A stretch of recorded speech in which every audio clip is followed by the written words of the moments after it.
Nou, het bloedt altijd Siep van de Kast. Siep van de ploeg van de Kast, om precies te wijzen. Maar ik ben vregen inderdaad terug.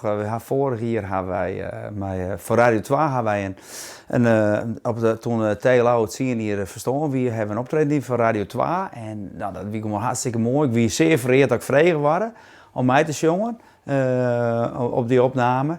En dat wie inbult energie en dat ging hartstikke mooi, geweldig. Dus toen kwamen er op een gegeven moment orenplannen, kwamen er ook plannen van, we willen eigenlijk ook wel weer wat festivals doen en dat soort dingen. En misschien wel een clubtour, zoals we dat eventueel ook wel willen. Dan heb ik wel even een hele goede nadenken, want ik heb natuurlijk een hele soort projecten, theaterprojecten en de Kast als belangrijkste band, met mijn eigen werk, met uw eigen werk. Maar ik wie altijd wel enorm fan van de scene. Dus ik denk, verdorie, als ze me dat 20 jaar vregen ging, dan ging ik sowieso yes zijn. Kan je toch niet weigeren? Nee, ik kan niet weigeren eigenlijk. Dus, en toen dacht ik, ik had er gewoon een heel soort zin in. Dit ben ik geweldige nummers en het is hartstikke jammer dat het eigenlijk live niks mij gebeurt. Moest u bot het idee wennen, Siep bij de scene? Nou, ik ben er helemaal aan gewend inmiddels, het idee.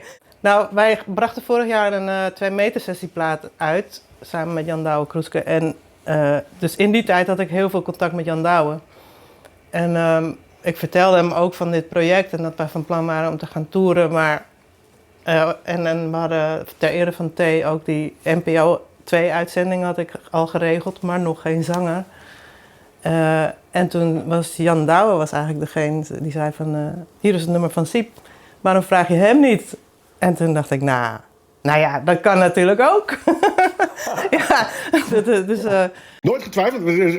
T natuurlijk, Siep zegt het alleen maar, rauwe stem, doorleefd. Dus een sportieve jongen, loopt marathons. Even flauw, maar het verschil was er ook wel of misschien wel weer niet. Ja, maar dat verschil heb je sowieso met elke zanger. Dus hoe dan ook, maar ik denk het komt helemaal goed.